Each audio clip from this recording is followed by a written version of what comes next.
ডিভোর্সে যায় না, কারণ ডিভোর্স করে যেখানে যাবেন সেখানে যে মহাসুখ পাবেন এরকম কোনো গ্যারান্টি নেই। যেখানে আছেন থাকুন, আল্লাহর রহমতের আশা করুন। ডিভোর্স কখনো সমাধান হতে পারে না। স্বামীর কাজ হচ্ছে স্ত্রীদেরকে মায়া প্রদর্শন করা, মহাব্বত প্রদর্শন করা, কেয়ারিং প্রদর্শন করা, আর স্ত্রীদের কাজ হচ্ছে স্বামীদেরকে ভক্তি করা, শ্রদ্ধা করা, সম্মান করা। দুইজনের পক্ষ থেকে যখন এই ইসলামের নিয়ম দুইটা চলে আসবে, অশান্তির সংসার অশান্তির হয়ে যাবে।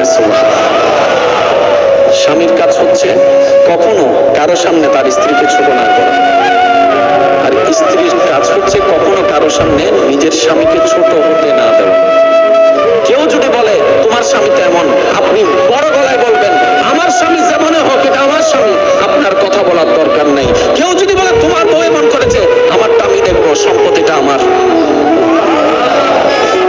দুইজনের ভিতরে যখন তৃতীয় পক্ষ ঢুকে যায়, জামিলা সব জায়গায়। যত মামলা কোর্টে আছে আপনি একটু খেয়াল করে দেখেন, দুই ভাইয়ের মাঝখানে তৃতীয় পক্ষ ঢুকছে, ওই তৃতীয় পক্ষই আজকে দুই ভাইকে লাগাই মামলা করাই দিছে। যত ডিভোর্স আছে সবসময় সব জায়গায় দেখবেন তৃতীয় পক্ষ আছে। এবার আসেন, আমি কথাটা একটু মন দিয়ে শুনেন। পৃথিবীর মধ্যে অনেকগুলো সম্পর্ক আছে না, ভাই ভাই, ভাই বোন, বন্ধু, চাচা, জেঠা, কাকা, মা বাবা, সন্তান, কত সম্পর্ক আছে না?